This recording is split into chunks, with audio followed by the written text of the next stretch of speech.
you look across the room and you see half of the class is also nodding off. They just can't stay awake. But Professor Anderson knows everything there is to know about that topic. Okay? Now, down the hall there's another professor, Professor Z, Professor Zubiak. Dr. Zubiak doesn't know as much as Dr. Anderson, but the only people sleeping in Dr. Zubiak's class are the ones that worked till midnight last night to pay that tuition. And you remember those guys. Okay? So there's a difference. One knows everything there is to know about it, okay, but will put you to sleep in the first 5 minutes when he tells you about it. The other one doesn't know quite as much, but at least you enjoy listening to him. Okay, Ed Gantt is neither a professor, not an expert, hasn't written a book, but I aspire to be closer to Professor Zubiak than I do to Professor Anderson. I don't want to put you to sleep. Oh, we have sound now. But when I start to see some of the heads nod, okay, like you're in Dr. Anderson's class, and I'll think, okay, maybe it's time to sit down and shut up. Okay. All right, so with Civil War roundtables, you frequently talk about battles and soldiers and generals and leaders and all of those things. One of the difficulties in studying history, and especially with American history, is we kind of chop it off at some convenient point. But you know that there's something that happened next. We're going to talk a little bit about what happened next. We'll start in early 1865, and then we'll go for probably the next 30 years, conveniently, because that's a period in America's history that we thought we knew, but we really don't know that much. We hadn't paid that much attention to it. We were focused on the battles. We were focused on the generals and what they did. But somehow, we got from there being the 19th century, to the world that we grew up in the 20th century. And believe it or not, probably every one of us in here who was born in maybe the mid-20th century learned about the same things about the American Civil War and about what happened next. You know this much about the Civil War? And out of that much, maybe half of it is correct. You know probably this much about what happened in those years after that. And perhaps most of that is not correct. History is weird. It's malleable. There's a writer, Elliot Jaspin, writing in 2014 in his book, Buried in Muddied Waters. It says, history is what we choose to remember about ourselves. And that is no more accurate until you start talking about the American Civil War and the aftermath. So we'll talk a little bit about the aftermath. Okay, so I title this, With Malice Toward None, with Charity for All, and there is a question mark at the end of that. There is an intentional question mark, because that was the intent. Next one, please. Okay, there's a long list of books. Next slide. I guess you can see that. Okay, all right.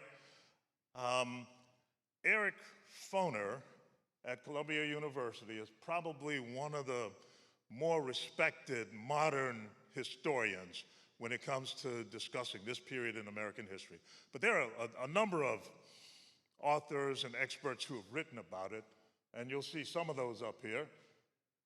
I'll leave this list with the Civil War Roundtable here, just in case. But what I hope is that I'll whet your appetite so that you go searching for it, because just like when I talk to my high school classes, don't believe what I said. Okay, take it with a grain of salt. Find a book that backs it up someplace. Start at the top. Eric Foner's an interesting read. Leon Litwack has a lot of information, but he's closer to Professor Anderson, I think. Lots of information. Expert, W.E.B. Du Bois, writing in the early 20th century about the events that happened in the 19th century. And then there's some others. Go through the next couple of slides because we don't need to dwell on those. Next one. And one more. Hit it one more time. Okay, so here we are. We're at the end of the war. Reconstruction. America is expanding westward. It's the Second Industrial Revolution, and Jim Crow gripped the South. So we had a force, kind of the impetus is pulling us toward growth and revolution, industrial revolution. But then there's a part of the country that's kind of putting on the brakes. And depending on who you were and where you were, and in some cases when you were, it was definitely the worst of times, it was the best of times, to borrow something from Dickens. So we'll talk about that in a little bit. Next one, please. So this is the map at the early phases of the Civil War. Okay, you look at all that yellow, those are not states, those are just territories now. The westward expansion, that manifest destiny hadn't happened yet, but it's on its way. Next one. So now, just after the Civil War, in this 30-year period, everything up there except those areas in the circles had become states in the United States as we're expanding westward. Oklahoma still was a territory, and New Mexico and Arizona weren't states until the early 1900s. Next slide, please. And go on past that one, please. Okay, so here are some of the good things that happened. We expanded west. The war's over. The occupation of the South, at least in those early years after the Civil War. And some of that occupation included African-American soldiers. Why did it include African-American soldiers? Partly because when they signed up in 1863 and 1864, they signed 3-year contracts. So they are committed to being in the Army, at least for the near future, whereas many of the other soldiers had been in the Army, some as early as 1861, some in 62, but right after the war, the 2 million man Army really downsized rapidly, like we've done in American history a few times. The Army did maintain, initially, 6 regiments of African-American soldiers. It maintained 2 cavalry regiments, the 9th and 10th Cavalry regiments that would become known as the Buffalo Soldiers. It maintained 4 infantry regiments from the 175 African-American infantry regiments who made up the U.S. colored troops during the war. 2 years later, they would reduce that even further and combine those 4 infantry regiments into 2 infantry regiments, the 24th and the 25th infantry regiments.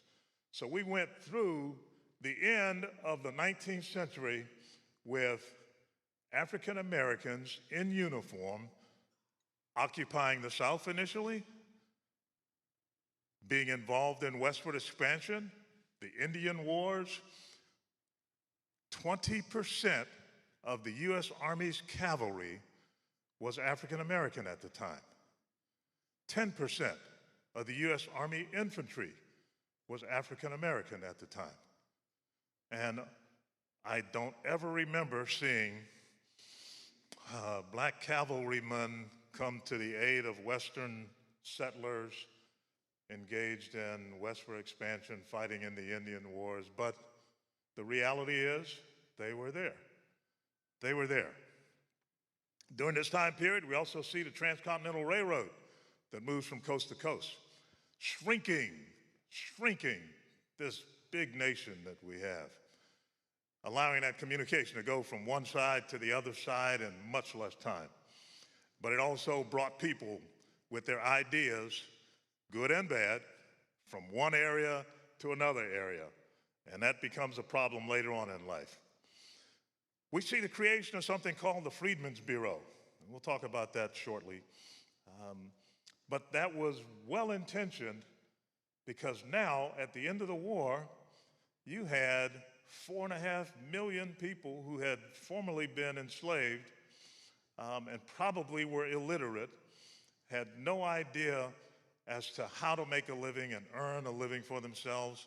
And now we had to come up with some kind of way that they could be self-sufficient. And that's what the Freedmen's Bureau was charged with.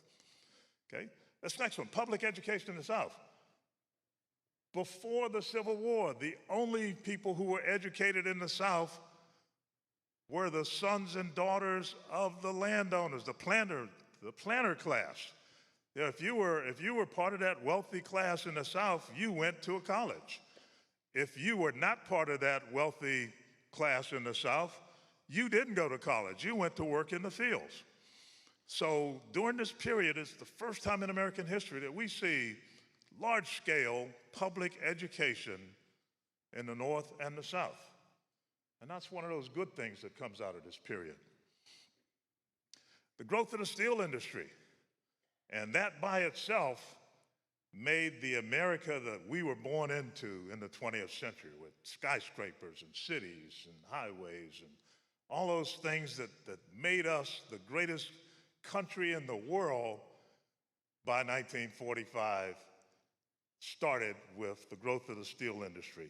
And oh, by the way, we had a large influx of immigrants coming from other countries, coming here to seek a better life and adding where they could to the growth of America. Next one, please. So here is something to keep in mind. Probably no other chapter in American history has been the subject, one might say, the victim of such varied and conflicting interpretations as what attempts to give unity and coherence to the era we call Reconstruction. And this is from Eric Foner's book. Now, you know, we can't agree on when did Reconstruction start. And we definitely can't agree on when did Reconstruction end. Everyone has a year, okay, but the year that you choose may not be the year that someone else chooses, and then a third person has another period. So we're not really sure. That's why I didn't call this a Reconstruction presentation, because then I don't think we would all agree on where Ed Gantt should start and where it should end. Next one, please. But just to recap, you know that there were 209,000 African Americans who served with the U.S. colored troops. That's based on Army records. The Army records in the National Archives had 237,000 sets of records. And out of that 237,000, the founder of the African American Civil War Museum in Washington, D.C. condensed it to the best 209,000 that he could kind of confirm by some other information and avoid duplication. And those names are on the wall. It's hard to see in this picture, but there's a semicircular display. But if you look behind the statue, that little gray area is really a series of metal plates with the names of each one of those 209,100 African American men who served with the United States colored troops. But even with that, most of us grew up not knowing that they existed. Next slide, please. So let's start in early 1865.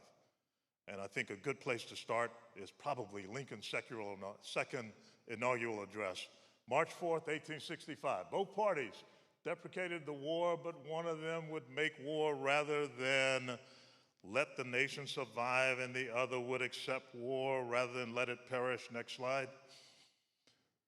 And he ended with malice toward none, with charity for all, with firmness in the right as God gives us to see the right.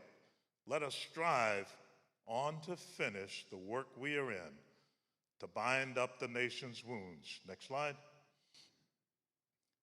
To do all which may achieve and cherish a just and lasting peace among ourselves and with all nations. Now there's another part to this that says something to the order of to take care of him who shall have borne the battle and care for his widow and his orphan. That's familiar to anyone who's a veteran because that part of this statement gave rise to what's now the Department of Veterans Affairs or the Veterans Administration. And that's what their marching orders. If you go to the VA headquarters today, you'll see that on a big plate right out in front of the building, okay? We took that second part of that statement to heart, but we kind of skipped over the malice toward none and charity for all. That was a vision for Abraham Lincoln. Next one, please. Okay, why didn't that vision survive? Well, you know, Abraham Lincoln was assassinated just shortly after that, a month, 40 days or so. So let's go back to May of 1865. The Appomattox surrender has taken place. There's a two-day victory parade in Washington, D.C. So many soldiers are marching down Pennsylvania Avenue past then President Andrew Johnson and General Grant that it takes 2 days to have this parade. Next slide, please. There are no African-American units there. Remember, there were 209,000 at total. Okay. Now, why there were none? Okay, there's a lot of debate as to why they were not there. But I'll tell you where they were, at least those in the Eastern Theater. Next slide. Before Richmond fell, a couple of months before Richmond fell, the Army decided to combine the black units who had served with Benjamin Butler's Army of the James with General Meade's soldiers, African-American soldiers, from the Army of the Potomac, and created for the first time in Army history an all-black Army Corps. At full strength, this was 30,000 soldiers. That 25th Army Corps, and that's the Corps badge that you see there that would be either on the chest or maybe the shape is on the top of the cover, okay? That 25th Army Corps was placed on steamships on May 25th, 26th to head to Texas. Why were they going to Texas? Well, Texas was under French control at the time, and there was some belief that maybe the French monarch there in Texas would try to take advantage of the weakened state of the United States, having fought this bloody war for 4 years, and reclaim their lost territory. Texas had only been part of the Union for 20 years or so when the war started, so that's plausible. Okay? So the 25th Army Corps was sent to Texas to guard against an incursion across the border from Mexico. That didn't happen, but there were some skirmishes along the border. There was a civil war going on in Mexico at the time. They're trying to kick the French out. Next one, please. So we end up in this period, the war's over, the Army's downsized, but we still have African-American soldiers, and we are entering into this new phase of what Reconstruction will bring. Okay, depending on who you were and where you were, you probably had a vision in your head, and I would say that probably none of those visions were accurate. The South had been destroyed, the economy destroyed, the social structure had been turned upside down. In the North, it had been costly, but not as devastating as it had been in the South. But both sides needed some type of reconstruction. And oh, by the way, you now have that 4.5 million people who were illiterate and not trained, okay, and now they're entering into the market. You also have the immigrant population coming over. But this is a pretty good idea of what Thomas Nash thought, and many Americans, showing up in Harper's Weekly, that following this bloody war, we'd end up at a period where we'd rebuild and we'd adopt Abraham Lincoln's mindset Okay, that with malice toward none, charity for all, let's all get back together and rebuild the nation. Next slide, please. So with 4.5 million former enslaved African Americans, they set about trying to regain some of those basic institutions of a society. Now, I can remember way back in the 1960s in high school learning about 5 institutions of a society. I don't know if that's the way they teach it now, if they're smaller number or larger number. But, you know, what you learned at 16 is probably what you hold on to until you're 96. But family, language, religion, economy, government, okay, if you tear up all of those things, you've destroyed that society, and that's what the institution of slavery did to African Americans from the 1600s all the way through 1865. So now, there are people who, newly freed, set about to recover as much of that as they can. Next slide, please. This one's pretty interesting. Dear editor, I wish to inquire about my people. I left them in a trader's yard in Alexandria with a Mr. Franklin. They were to be sent to New Orleans. Their names were Jarvis, Moses, George, Maria Gaines. Any information of them will be thankfully received. Address me at Aberdeen, Mississippi, Celia Rhodes. Trying to find some of those institutions that had gone away. How about this one in 1880? Dear editor, I wish to inquire about, it's the same one. Next slide. There we go. Okay, dear editor, I wish to inquire about my relatives. I was born in Virginia, but I'm unable to name the county. But I remember that it was 12 miles from, that's probably Danville. My master was James Farrell, Mistress Martha Farrell. I was sold to Farrell's brother, William Farrell, a speculator, and was brought to Mobile at the age of 10 years. To my recollection, father's name was Joseph, mother's Millie, brothers, Anthony, sisters, Maria. We belonged to James Farrell except one sister, Julia, and I don't know who she belonged to. My name was Annie Farrell, but my owner changed it to Caroline Rhodes. Direct your letters to 185 Soar Paru Street in New Orleans, trying to regain some of those 5 institutions. Next slide, please. So here are some of the things that I think were generally positive about this period, okay? I mentioned the public education in the South. So the intent was public education for everyone. Public education for everyone. Okay, it kind of changed later on. Congress chartered the Freedmen Saving Bank. Now, we know that the 4.5 million, now they're in the workforce, they're earning money, so now Congress establishes this bank so that they can put their money into it and start to develop some type of wealth, perhaps eventually generational wealth. Most, I could say all, and that's probably accurate, all of the colleges that you know of today as HBCUs, historically black colleges and universities, came into existence around this time, during this time frame.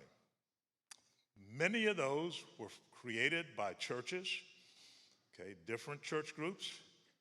Some states created those colleges, but they came into existence to educate African Americans, and in some cases, African Americans and Native Americans, so that they could be self-sustaining. Many of those HBCUs started off as colleges to teach those who would become teachers at the elementary level. Makes sense.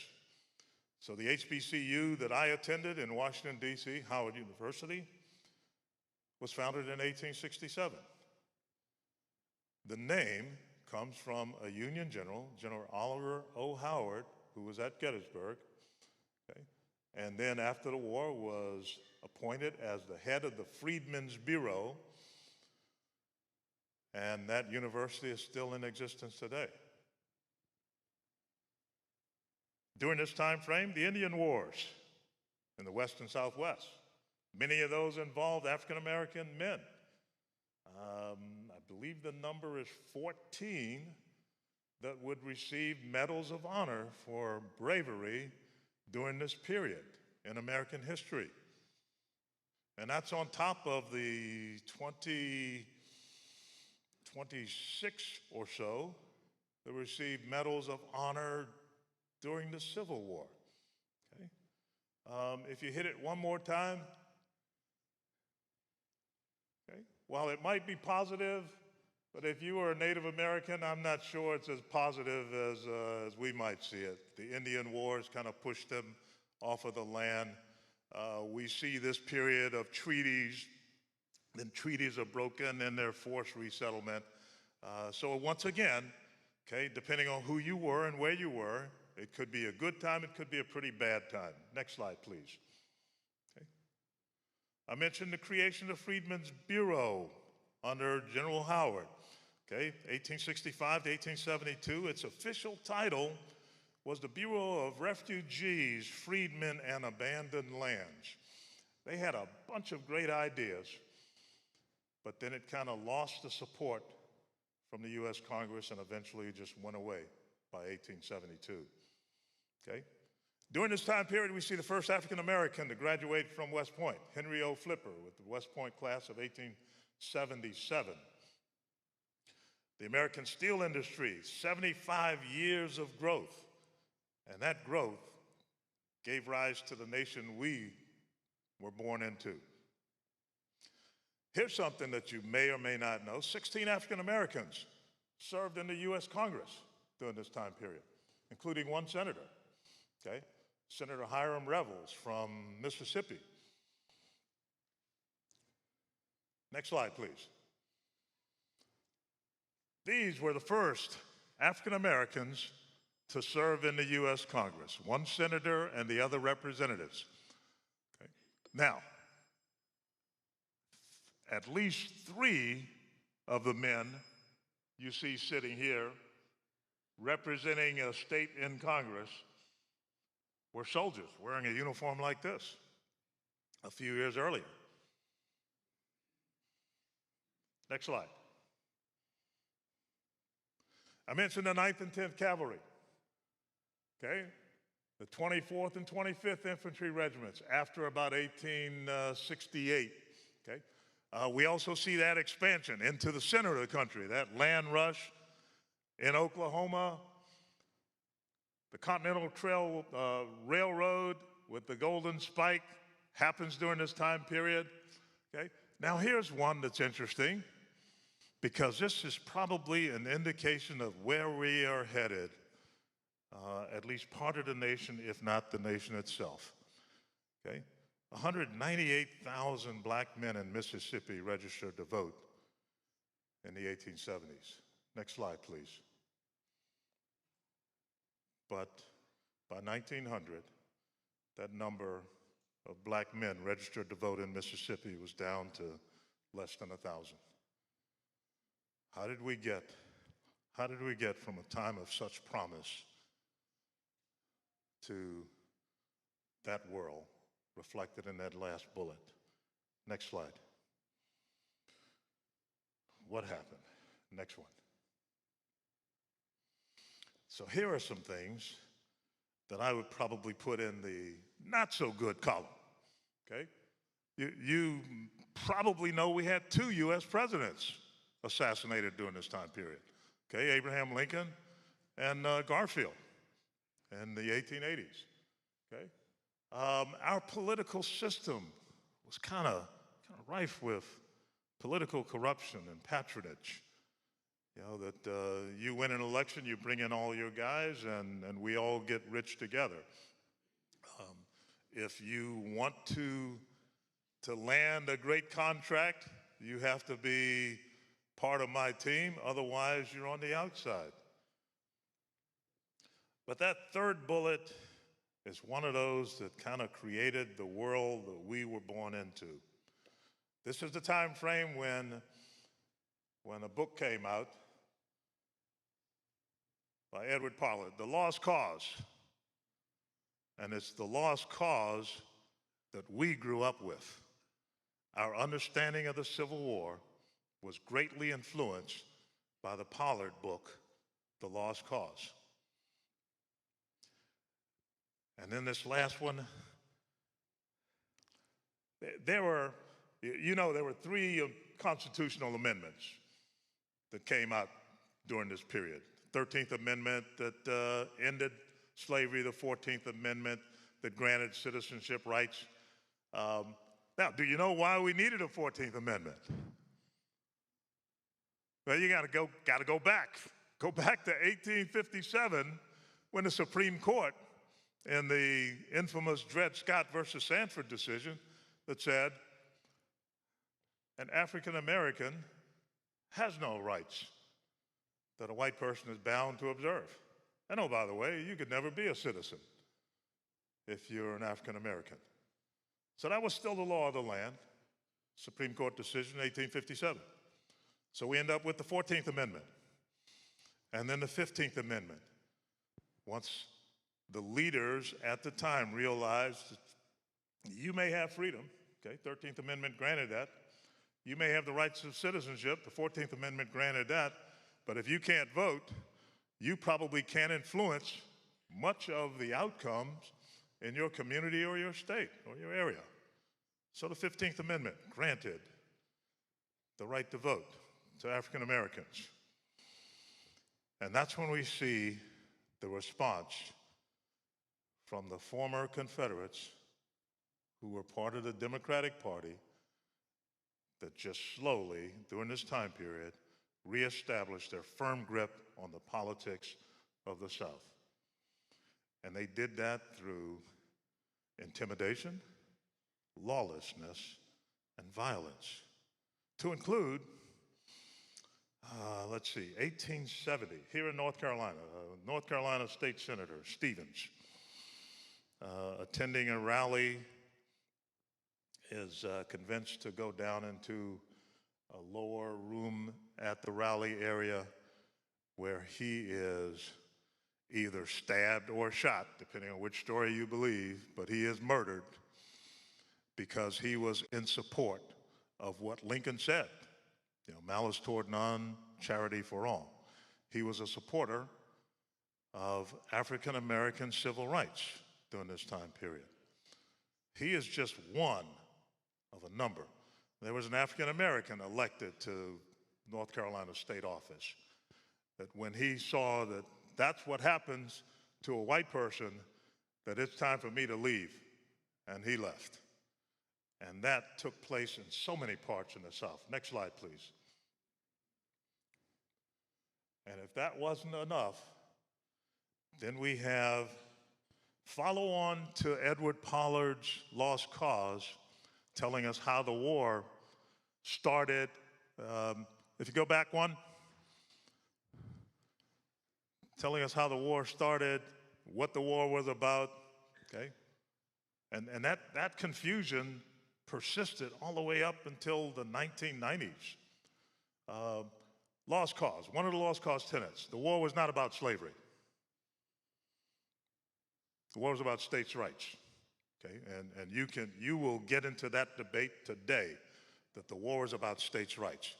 But the records indicate, because every one of the states that seceded from the Union mentioned the institution of slavery.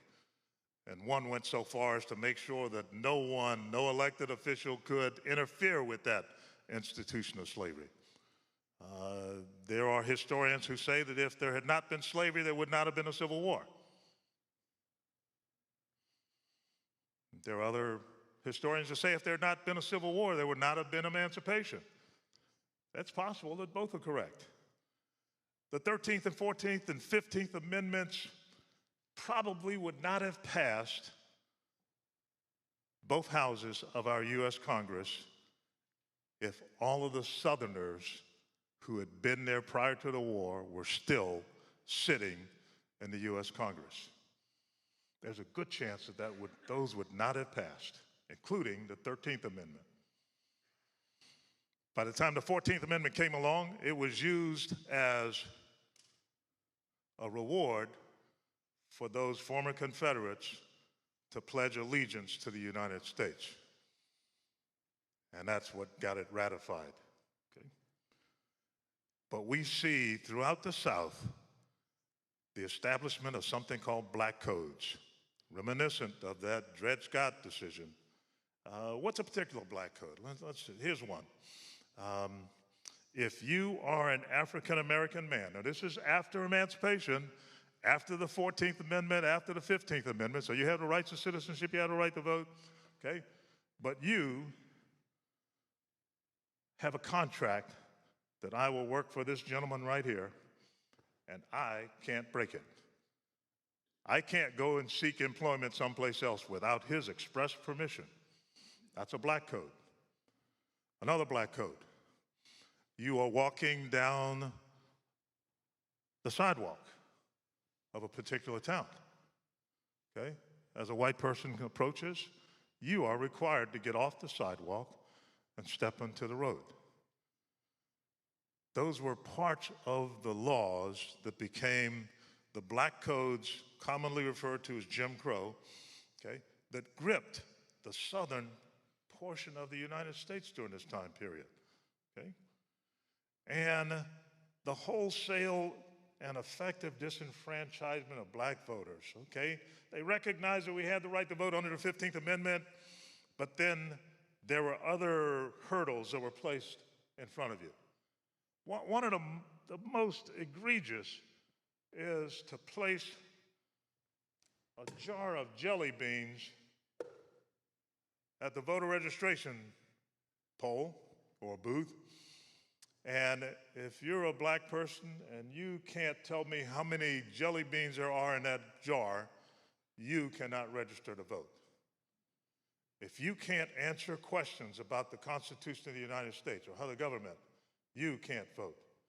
And if you did pass those tests, now you'll have to pay a poll tax, okay, that probably exceeds your semi-annually income just for you to register to vote. And in many cases, those who did register to vote were met with severe violence. At least one instance that I've read about, the father who successfully registered to vote was found hanging from a tree in the front yard along with his wife and 2 children. Now, unfortunately, you only have to do that a few times before the message gets across clearly. Okay? If you were a black sharecropper and you registered to vote, you were evicted from the plantation. So we saw effective disenfranchisement, and that lasted all the way up until the 1960s. We see the beginning of our Supreme Court, again, codifying an American caste system. This case started during this time period, but eventually made its way up to the Supreme Court by 1896 in the case of Plessy versus Ferguson that said separate and equal are just fine. Okay, next slide, please. I mentioned Edward Pollard in the Lost Cause. In addition to states' rights being the reason for the war, the reason that the South lost was because the North had so much more in resources and manpower and money. That's a true statement. Yeah, but that was known in 1860.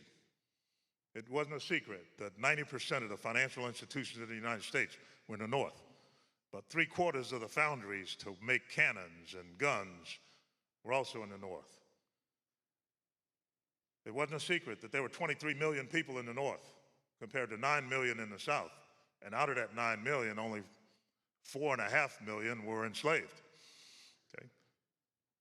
But in Pollard's book, The Lost Cause, He makes that central to the reason the war turned out the way it did. Okay. Next, please. A few years later, Pollard's book was followed by someone who would rewrite what happened in the years after the war itself.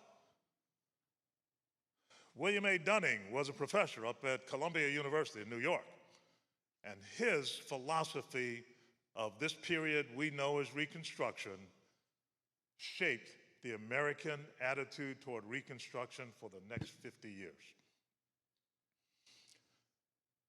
Similar to Pollard, okay, he reshaped the understanding of what really happened. And because of what Dunning taught, commonly referred to as the Dunning School of all of his students who went forth to become college professors in other places, that there were African Americans who read this and said, wait a minute, that's not what happened. One of those wrote about it, who lived through it. We'll get back to him in a little bit, okay? So based on Dunning and based on Pollard, those two works, okay? Next slide, please. We see an American attitude toward Reconstruction. And most of what was displayed was in a negative light. Next one, please. Okay. So when you grew up in the 20th century, what you learned about Reconstruction was carpetbaggers, okay, who came from the North, okay, came to get rich, came to take advantage of the beaten South. You learn how they forced their will upon the defeated Southern states. And that's part of the Dunning School of what Reconstruction was. Okay? Next slide. In Congress, there was a group led in general by Congressman Thaddeus Stevens from Pennsylvania, okay, who played a big role in getting that 13th Amendment passed and all of the other Reconstruction acts. But he became, the hated target as the radical Republicans were forcing their will on the defeated South. Next slide. And that's what you learned, that's what I learned. And you probably learned the same thing about Reconstruction. Carpetbaggers, radical Republicans, forced will from the North on the South, on the defeated South, who didn't have much of a choice. Okay?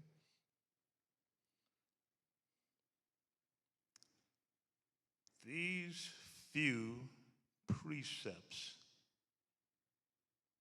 in the memory, Civil Rights Bill. Now, here's something to keep in mind, and I hope that you'll do your own research on this. So during this period, for the first time in the history of the world, we had the opportunity to create a multiracial democracy where people govern themselves and you have representation from all of the groups that are represented. That kind of aligns with Abraham Lincoln's malice toward none and charity for all. But there were those who said, no, we are not ever going to share power. And I would like to see if I can find a statement from, let's see, go forward.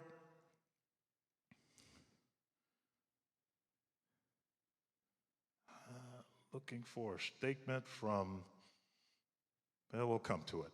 Okay, so I mentioned those amendments. This was the response from those who decided, go forward a few more slides. One more. And one more.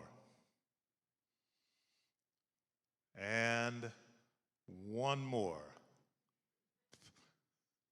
Okay, that's what Southerners thought of this formerly enslaved population, that now that they're free, they're just going to hang around in our streets. Next slide, please. But we know that there were some good things that came out of this. We know that the Freedmen's Bureau was created. And what you see in the background is a one-room schoolhouse to educate those who had not been educated before. Next one, please. Freedmen's Bureau started that effort. By the time the 20th century came along, there's a gentleman who was a founder or co-founder of Sears Roebuck who put money into building schools throughout the South to educate African Americans, Rosenwald schools. Okay, and they looked a lot like the one you saw in that picture. Okay, these are the HBCUs, some of the HBCUs that came into existence during that time frame. Next one. Freedmen's Bank. Because if you're going to have a society, remember those 5 institutions, one of them was economy, you need some type of economy. So they had 70,000 depositors, okay? Mostly freedmen, and then small amounts that went into the Freedmen's Bank, okay? But the Freedmen's Bank suffered from poor leadership,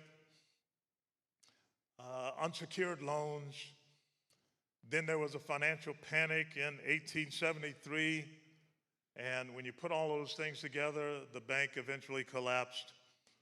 And many of those 70,000 depositors lost their money, okay? Next one, please, and then the one after that. Okay, so here we are. Here we are. During this time period, there were those who were adamantly opposed to a multiracial democracy.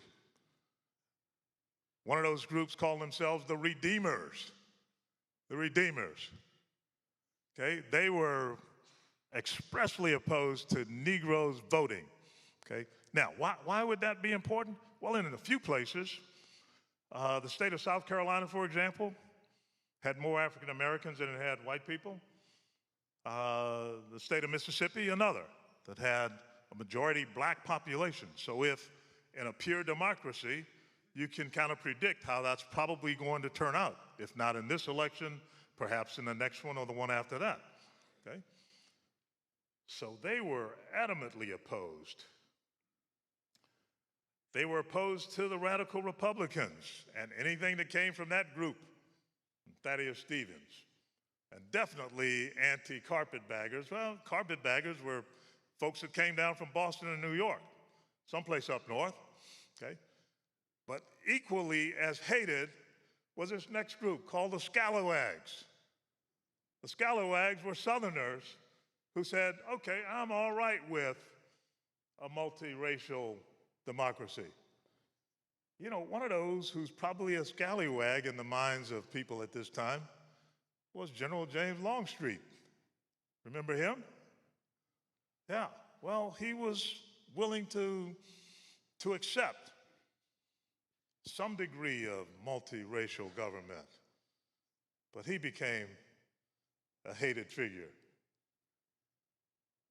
And anyone else who was supportive of civil rights for black people, and that's where Senator Stevens in 1870 in North Carolina finds himself surrounded by Ku Klux Klan members inside the courthouse. And one report says he was found with his throat cut and a knife wound and a rope around his neck the next morning. Another one said he was found with 40 gunshot wounds.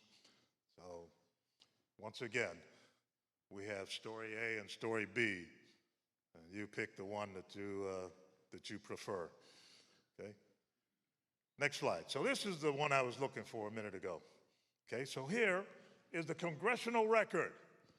This is a statement, a speech by Senator who was former governor of South Carolina, Benjamin Tillman.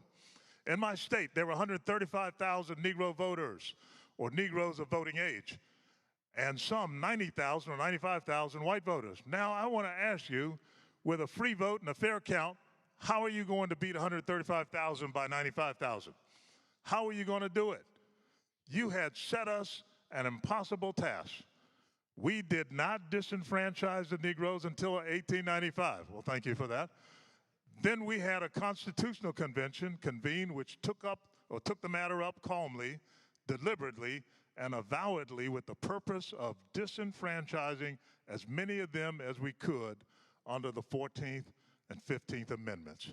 So here is a former state governor and current senator in the U.S. Congress who recognizes the intent of the 14th and 15th Amendments, but says we are not going to comply with it. And this is the congressional record. The congressional record. I didn't know this when I was growing up. And I would say most Americans didn't know it. We didn't know that there was a concerted effort by those who are opposed to that multiracial democracy to make sure that we reincorporated as much as we could of the Old South, of the social order of the Old South. And once they were firmly entrenched by the 1890s, it stayed that way until after World War II. Next one, please. Okay, we adopted the educational qualification. That's a jelly bean test or poll tax. That's the only means left to us. And the Negro is as contented and as prosperous and as well protected in South Carolina today as in any state of the Union south of the Pacific. Okay? I'll bet Senator Tillman didn't get an opinion from any African American for that statement. Okay? He's not meddling with politics, for he found that the more he meddled with them, the worse off he got. You're doggone right. The worse off we got. When you attempt to register to vote, you get kicked off of the plantation. If you are successful at registering to vote, okay, we haven't gotten to the point where you vote, just registering, okay? 2 days later, we're going to find you hanging from a tree. You're doggone right. The worse off they got, okay? However, in our Constitution, in our Declaration of Independence, we make some promises to those who are citizens of the United States. But those promises were broken for some people, okay? As to his rights, I'll not discuss them with you now. We of the South have never recognized the right of the Negro to govern white men, and we never will. I would to God the last one of them was in Africa and that none of them had ever been brought to our shores. I'll bet Alex Haley's ancestors wished the same thing, that they had never been brought to his shores. Yes. On that we can agree there, Senator Tillman. So here's something I wanted to show you as I bring this to a close. In Montgomery, Alabama, there is a museum, and the creator of that museum has gone throughout the South and collected soil samples at the sites of lynchings. During this period in American history, there were so many lynchings, we don't even know the exact number. We don't know the number. There were towns that were destroyed. And when a report came out, they were labeled as race riots. Race riots, but in one town, there's 200 African Americans who were killed and 3 white people. In another town, 150. Another town, 80. One over here, 90. It just happened so regularly during this time in American history that by itself is a good reason why most of us grew up not knowing that it happened. Because we can be proud of what our ancestors did in the war, Confederate or Union. We can be proud of the soldiers who fought bravely, but I'm not sure that there's much pride in groups that put on hoods and break into a house and kill the entire family because they wanted to register to vote in accordance with the 15th Amendment. However, that's as much of our history as the good things. And as I mentioned before, the truth always comes out. Okay, it might take 100 years, but it will always come out. And if we're going to be honest and respected for our honesty and integrity, then we need to recognize the truth and not decide that there are pages in the history book that we are going to tear out. And there are times when we have done just that. We have torn pages out from the history book and said, this is who we are. Our grandchildren deserve a more accurate history so that they know who we really are and what could happen if we take our eyes off of the goal. So those 30 years after the Civil War ended, there were some very positive things that came out of that. My own Howard University is one of those. And there were some pretty ugly things that came out of it. But we need to recognize that those ugly things happened and make our minds up that they're not going to happen again. That if we're going to be fair, if we're going to be the nation that professes that all men are created equal and they're endowed by their Creator with certain unalienable rights, among them are life, liberty, and the pursuit of happiness. If we're going to hold up our Constitution to the world and say this is who we are, then we need to work every day to get to that point where what we hold up kind of looks like what we really reflect. So with that, I'm sorry to make it such a negative, but like in most stories, it didn't end there. It didn't end there.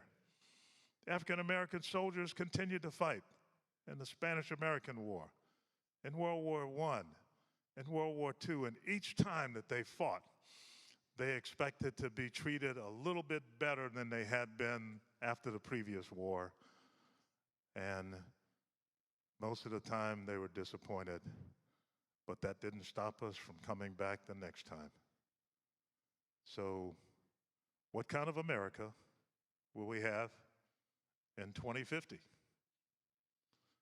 when your unborn great-grandson is ready now to enter high school? That's up to us. What kind of America?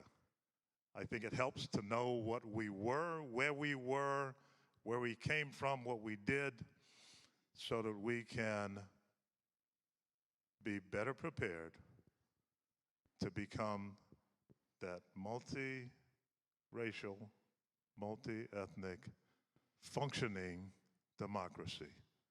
So thank you very much for your time.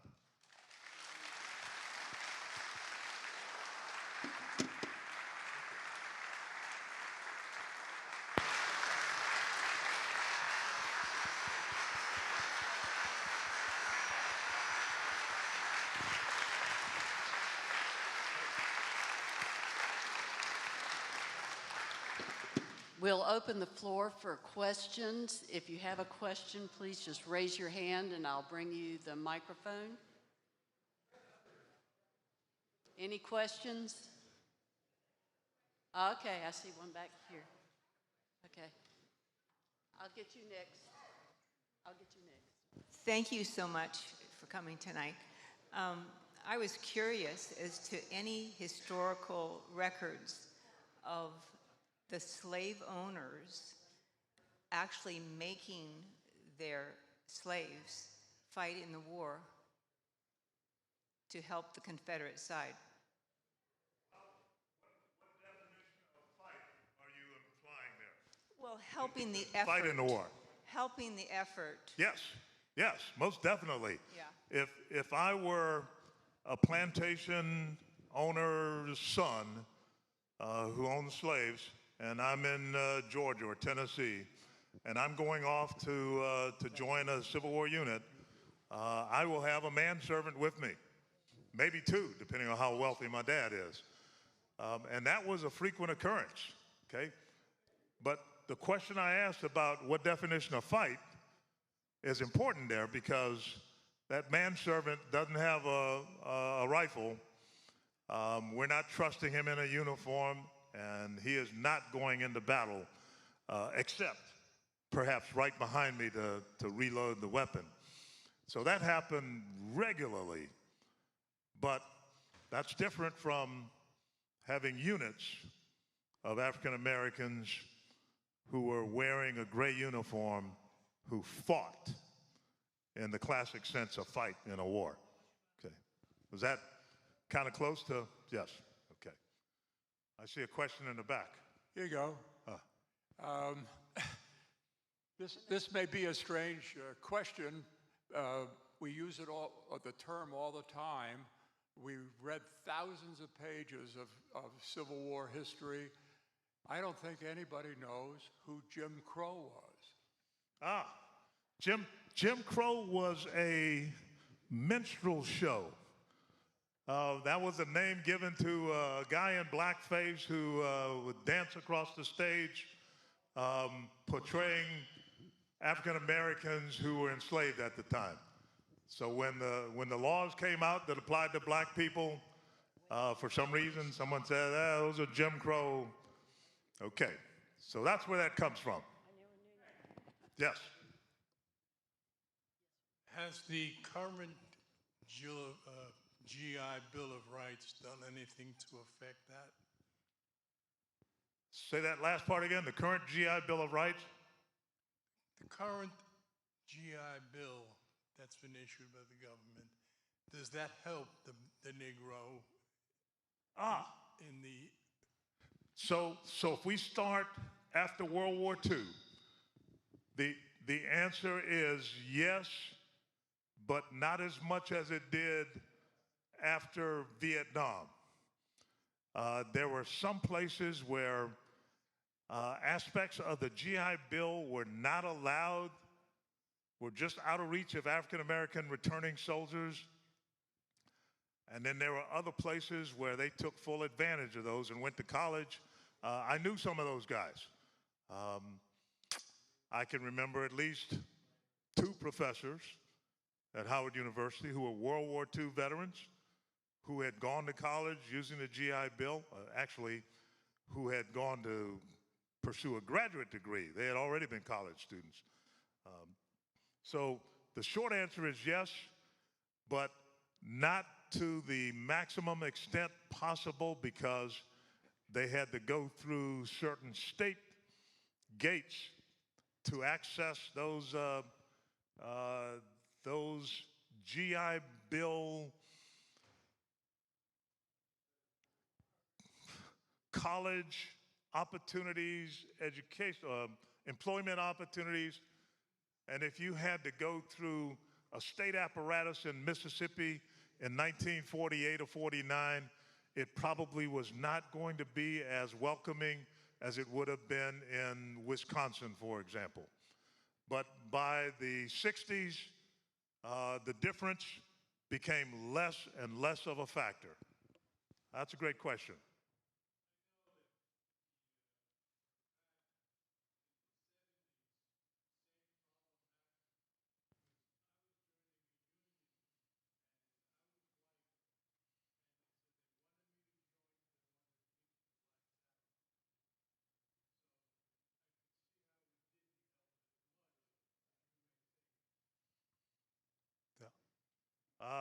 Now, fortunately, by the time I came along, I got out of the Army in early 1972 and used the GI Bill to go to college, or to help pay for the college. It didn't pay all of it.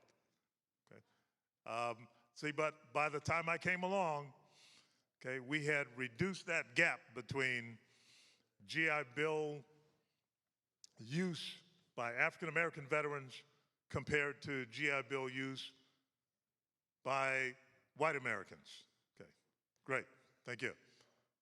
Yes, ma'am. Great presentation, yes, Colonel, sir. thank you. And this is a what-if question, really, at the end of the day.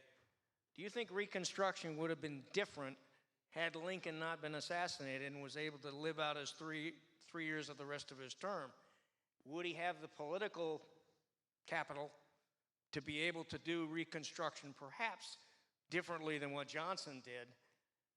And would he have the, I don't know, the mental will to do it, especially having done the Civil War and all of the things that it did to him mentally and physically? One is a personal question for Lincoln himself, but the other question is, would he really have the political horsepower to be able to do Reconstruction differently had he lived? The short answer is, I believe he would have, because for the first 3 and as many as 6 years after the war, he had the support of the Republican Congress. And if he's the president and the Congress is behind him, he could push some things through that Andrew Johnson didn't have the interest in pushing through. The Congress is pulling in one way and Andrew Johnson's pulling in the other direction. Andrew Johnson did something that really affected this period by allowing repatriation of former Confederates without much effort. And when they were repatriated, they took control of the political apparatus in all of the southern states, eventually rewriting the state constitutions. Mississippi is probably the first one that came out in, I believe, 1874 maybe. And then soon after that, the other states followed suit. But they were written by former Confederates who now didn't have anything opposing them except for the radical Republicans on the national arena.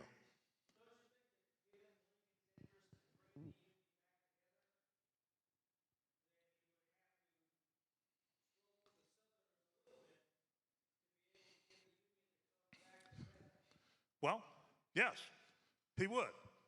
But what we see during this time period is no compromise from the Democratic ruling party down in the southern states. They didn't make any compromise whatsoever on any issues. As you'll see, from 1870 to 1900, okay? If you were a politician and you did not subscribe to their thinking, you would not get elected. Are there any other questions? Okay. All right. Well, thank you very much. Okay. All right. Remember that this is it's in books. We didn't grow up learning it, but it was in the books. W.E.B. Du Bois wrote his in 1935, I think, and James Lynch, who was a USCT soldier, who was a congressman from Louisiana, wrote his, The Facts of Reconstruction, in 1913.